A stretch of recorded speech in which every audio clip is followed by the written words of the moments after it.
"I'm just not attracted to guys like you," my girlfriend told me. I said I understood. When she discovered her gorgeous roommate was very attracted to guys like me, my appeal ratings skyrocketed overnight. Sierra and I had been together for just over a year, the kind of relationship that looked perfect on paper but felt increasingly hollow in practice, and I should have seen the warning signs during our regular Sunday morning coffee ritual at that little place on Hawthorne in downtown Portland. I'm Owen, 28, a software engineer who genuinely believed we were building something meaningful together, while Sierra, 26 and working in marketing, had apparently been tolerating me while waiting for something better to come along. We were sitting at our usual table by the window, me reading articles on my tablet about new programming frameworks while she scrolled through Instagram, when she set down her oat milk latte and delivered the kind of statement that changes everything. "Owen, I need to be honest with you about something that's been bothering me," she said, her voice taking on that practiced tone she used for difficult client conversations. "I'm just not attracted to guys like you." The words hit me like a punch I should have seen coming, but I kept my expression neutral and asked what she meant by guys like me. "You know, the quiet, intellectual, bookish types who prefer board game nights over going out to clubs," she explained, as if she was describing a disappointing product feature. "I've always been drawn to confident, outgoing, party-loving guys, and I feel like we've been forcing this compatibility that just isn't there." She went on to suggest we take a break so she could figure out what she really wants, but assured me she'd like to keep me as a friend because I'm such a good person, the kind of backhanded compliment that's supposed to soften the blow of being demoted from boyfriend to emotional support backup plan. I sat there processing her words, thinking about all the times she'd seemed bored during our conversations about technology or hiking trails, all the parties where she'd introduced me with that apologetic tone, all the moments when I'd felt like I was disappointing her just by being myself. Instead of the emotional meltdown she was probably expecting, I surprised both of us by taking a sip of my coffee, nodding thoughtfully and saying, "You know what, Sierra? I think you're absolutely right, and I completely understand." The look of confusion that crossed Sierra's face was almost comical as I continued, "I've actually been realizing we're incompatible too, just from the opposite direction." I leaned back in my chair, feeling oddly calm as I finally voiced thoughts I'd been suppressing for months. I'm attracted to women who actually appreciate quiet moments, intellectual conversations, and genuine connections over social media presence. Sierra's eyebrows furrowed as she processed this unexpected turn, clearly not prepared for me to have my own revelations about our relationship. "I've noticed you seem to perform our relationship rather than live it," I continued, gesturing toward her phone where she'd been crafting the perfect coffee shop aesthetic post just minutes earlier. "Always staging photos, always talking about me like I'm some project you're trying to improve instead of a person you actually enjoy being with." Her defensive walls went up immediately, that familiar flash of anger crossing her features. "That's not true, and honestly, you're being kind of bitter about this, Owen." I couldn't help but smile at the predictability of her response. Any criticism of Sierra's behavior was automatically labeled as bitterness or jealousy, never something worth examining. "I'm not bitter," I said, finishing the last of my coffee. "I'm just being honest, same as you. We should break up cleanly rather than pretend this is working for either of us." The silence stretched between us as she stared at me, clearly flustered by my calm agreement rather than the desperate negotiation she'd been expecting. "So that's it?" she asked, her voice rising slightly. "You're not going to try to work on this? Fight for us?" I gathered my jacket and stood up, leaving money for both our drinks on the table. "Fight for what exactly? You just told me you're not attracted to who I am as a person. Why would I want to convince someone to want me?" As I walked away, I could feel her watching me with what I can only describe as shocked disbelief, probably wondering why her carefully planned breakup speech hadn't gone according to script. That evening, while I was sitting in my apartment contemplating the logistics of disentangling a year-long relationship, my phone buzzed with a text from an unexpected source: Haley, Sierra's roommate. Haley was 27, worked as a librarian, and spent her free time creating these intricate watercolor paintings, basically someone I'd exchanged maybe 50 words with during the entire time I'd been dating Sierra, despite spending countless hours at their shared house. "Hey Owen, I heard about today and I'm really sorry," her message read. "I know this might sound random, but I was walking home from the art supply store and saw a for rent sign at this cute duplex right across the street from our place." She went on to explain that she knew the elderly landlord, Mrs. Chin, personally and offered to walk over with me tomorrow to check it out if I was interested in looking for a new place. I stared at the message for a long moment, genuinely surprised by this unexpected kindness from someone who had every reason to stay loyal to her roommate and avoid getting involved in our drama. It was such a thoughtful gesture, especially considering I'd been dreading the awkward process of finding somewhere new to live while navigating the social fallout of our breakup. I texted back thanking her and agreeing to meet up the next afternoon, feeling oddly grateful that at least one person in Sierra's orbit seemed to understand that treating people decently shouldn't be conditional on romantic status. The duplex turned out to be absolutely perfect, a cozy two-bedroom place with hardwood floors, built-in bookshelves, and a small garden that looked like it had been maintained by someone who actually cared about growing things, and Mrs. Chin, this sweet 70-year-old woman who spoke with a slight accent and had the sharpest eyes I'd ever seen, took an immediate liking to me after Haley's glowing introduction. "Haley tells me you write about our local trails," Mrs. Chin said, adjusting her glasses as she showed me the kitchen. "My late husband and I used to hike Mount Tabor every weekend for 30 years. When I mentioned my blog about hidden hiking spots around Portland, her face lit up, and by the end of our conversation, she'd not only approved my application but offered me a discount on rent because, as she put it, good tenants who appreciate nature are worth investing in. Over the next 2 weeks, as I coordinated the logistics of moving my life across the street, Sierra's behavior became increasingly erratic in ways that should have been concerning but were honestly just exhausting.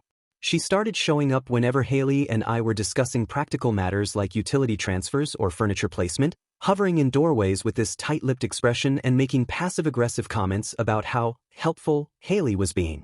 "Don't you think it's weird that my roommate is more invested in your living situation than I am?"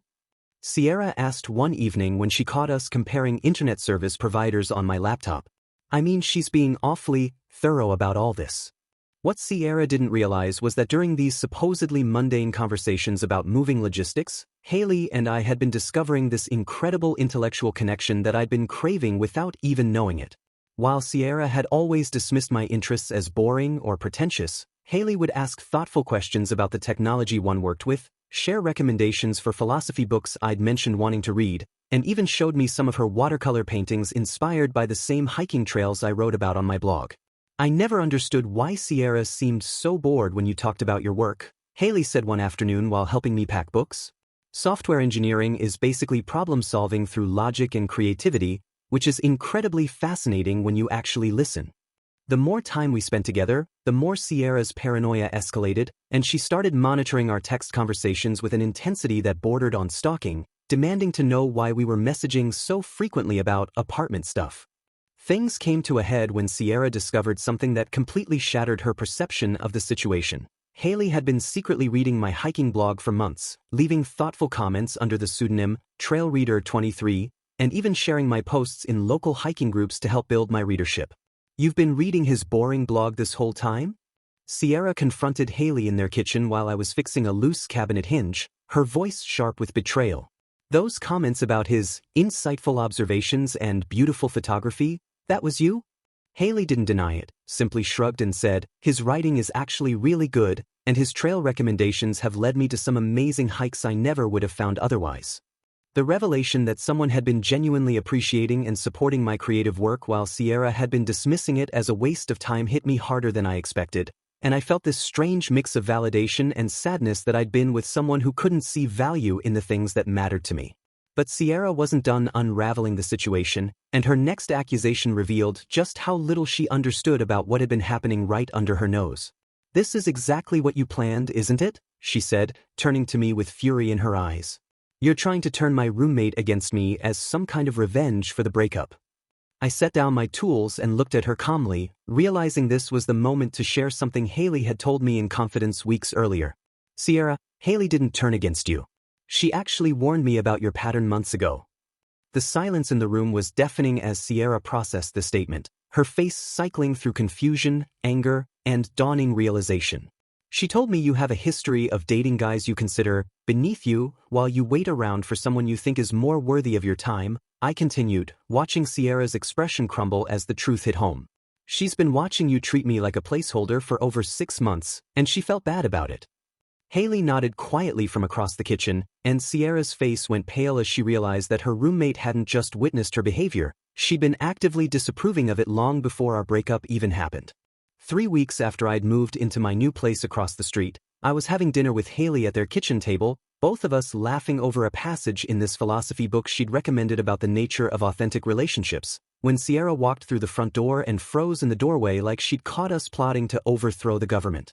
The sight of us together, genuinely enjoying each other's company in a way that had apparently never occurred during my year-long relationship with Sierra, triggered something in her that went beyond normal post-breakup jealousy and straight into nuclear territory. "Are you kidding me right now?" Sierra's voice cut through our conversation like a fire alarm, her keys still dangling from her hand as she stared at us with pure fury. 3 weeks, 3 weeks since we broke up, and you're already here with my roommate, laughing it up like this whole thing was some kind of elaborate setup. I closed the book and looked at her calmly, recognizing the accusatory tone that had become so familiar during our final months together. "We're having dinner and talking about Kierkegaard's thoughts on authentic existence," I said. "It's not exactly a romantic conspiracy." But Sierra was beyond reason at this point, and she turned her attention to Haley with the kind of venom I'd never seen her direct at anyone before. "And you," she said, pointing an accusatory finger at her roommate. "How long have you been planning this betrayal behind my back? How long have you been waiting for me to get out of the way so you could swoop in?" That's when Haley did something that completely changed the trajectory of the confrontation. She stood up, looked Sierra directly in the eyes, and told the truth with a clarity that was both devastating and liberating. "Since the first time I met him," Haley said quietly, "I've been attracted to Owen since the day you brought him home, and I've been frustrated watching you treat him like a consolation prize for over a year." The silence that followed was deafening as Sierra processed this admission, her face cycling through shock, betrayal, and something that looked almost like vindication that her paranoia had been justified. "But I never acted on it," Haley continued, "because I'm not the kind of person who goes after someone else's boyfriend, even when that someone is treating him terribly." Sierra's laugh was bitter and sharp. "Oh, so you're the noble one here? The loyal roommate who was just looking out for my best interests?" "No," Haley said, and what she revealed next hit both Sierra and me like a freight train. "I'm the person who's been leaving anonymous encouraging notes about Owen's writing in his mailbox for months because I genuinely admire his mind and wanted him to know that someone appreciated his work." I stared at Haley, pieces of a puzzle suddenly clicking into place, the thoughtful comments on my blog, the random notes of encouragement I'd found tucked under my windshield wipers after particularly tough days at work, the sense that someone out there was rooting for me during the loneliest parts of my relationship with Sierra. "Those notes," I said, my voice barely above a whisper. "The ones about not giving up on my writing, about how my perspective matters, that was you?" Haley nodded, her cheeks flushing slightly. "I couldn't stand watching Sierra dismiss your creativity and intelligence like they were character flaws instead of the things that make you amazing." Sierra's expression had shifted from anger to something approaching panic as she realized that not only had her roommate been supporting me in ways she never had, but there was clearly a deeper level of understanding and connection happening that she'd been completely oblivious to. "This is insane," Sierra said, her voice taking on that defensive quality I knew so well. "You're both acting like I'm some kind of villain here when I was just being honest about what I wanted." That's when Haley dropped the bomb that made it clear she'd been paying much closer attention to Sierra's behavior than anyone realized. "You mean like how you've been honest about your dating app activity?" Haley asked, pulling out her phone. "Or how honest you've been about your ongoing flirtation with Derek from CrossFit?" Sierra's face went white as Haley continued. "I know about the late-night texting, the workout sessions that somehow always run 2 hours longer than scheduled, the way you light up whenever his name comes up in conversation." The kitchen felt like it was shrinking as Sierra realized that her supposedly clueless roommate had been documenting her emotional infidelity, and I found myself feeling oddly vindicated that my growing suspicions about her behavior hadn't been paranoia after all. "And my personal favorite," Haley said, her voice carrying a sharp edge I'd never heard before, "the way you've been calling Owen my boring boyfriend to your gym friends for months, like he was some embarrassing secret you were stuck with until something better came along." The words hit me harder than I expected, not because they were surprising, but because having them confirmed by someone who'd witnessed the casual cruelty of Sierra's dismissal made the emotional abuse I'd been experiencing feel suddenly real and undeniable. Sierra opened her mouth to deny it, but Haley wasn't finished. "Derek told me you've been asking him if he thinks you're settling, complaining that Owen doesn't challenge you intellectually, wondering out loud if you should be with someone more ambitious." The devastating irony wasn't lost on any of us. Sierra had been complaining to her crush about my supposed lack of intellectual stimulation while her roommate had been secretly celebrating and encouraging the very creativity and depth of thought that Sierra found so boring. "So no," Haley concluded, I don't feel bad about being attracted to someone who deserves better than being treated like a human placeholder while you figured out if you could upgrade to something shinier.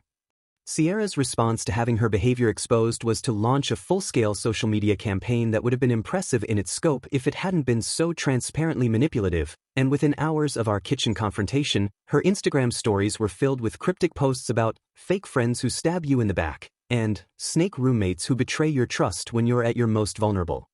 She crafted this narrative where she was the innocent victim of a calculated revenge plot, posting quotes about toxic people and loyalty with captions like, sometimes the people closest to you are the ones planning your downfall, and when someone shows you who they really are, believe them the first time. Her strategy seemed to be rallying our mutual friend group by positioning herself as the wronged party who'd been blindsided by her roommate's treachery and her ex-boyfriend's vindictive scheme, but Sierra had severely underestimated how much her behavior had been noticed and discussed by the people in our social circle. The first crack in her victim narrative appeared when our friend Marcus commented on one of her posts about betrayal with, weren't you literally asking me if I thought Derek from your gym was relationship material like 2 weeks before you and Owen broke up? That single comment opened the floodgates, and suddenly other friends were sharing their own observations about Sierra's behavior in ways that painted a very different picture of our relationship dynamic. Jessica, who'd been at several group gatherings, posted a lengthy response about how uncomfortable she'd felt watching Sierra flirt openly with Derek at their CrossFit classes while Owen was sitting right there, describing how Sierra would touch Derek's arm, laugh too loudly at his jokes, and make comments about how some guys just have that natural confidence that's so attractive. Our friend Kevin shared a screenshot of a text conversation where Sierra had complained that I was too sensitive and not ambitious enough, wondering if she was wasting her prime dating years on someone who was content with mediocrity.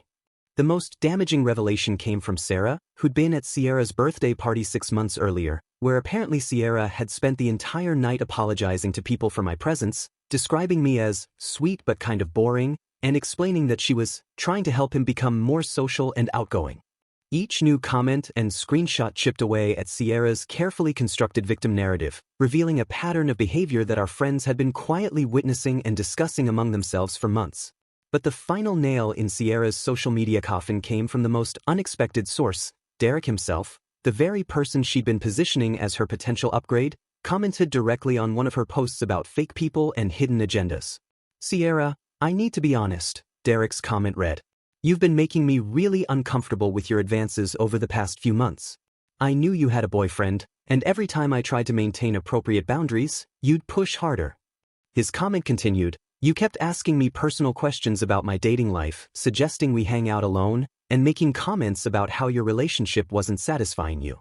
I tried to be polite about it, but it was inappropriate, and I felt bad for Owen because he seemed like a decent guy who didn't deserve to be disrespected like that. The revelation that Derek had not only been uncomfortable with Sierra's pursuit but had actually felt sympathy for me completely demolished whatever remained of her victim narrative, and the comments section of her posts became a graveyard of screenshots, personal stories, and first-hand accounts of behavior that painted Sierra as exactly the kind of person who treats relationships as transactions and partners as disposable.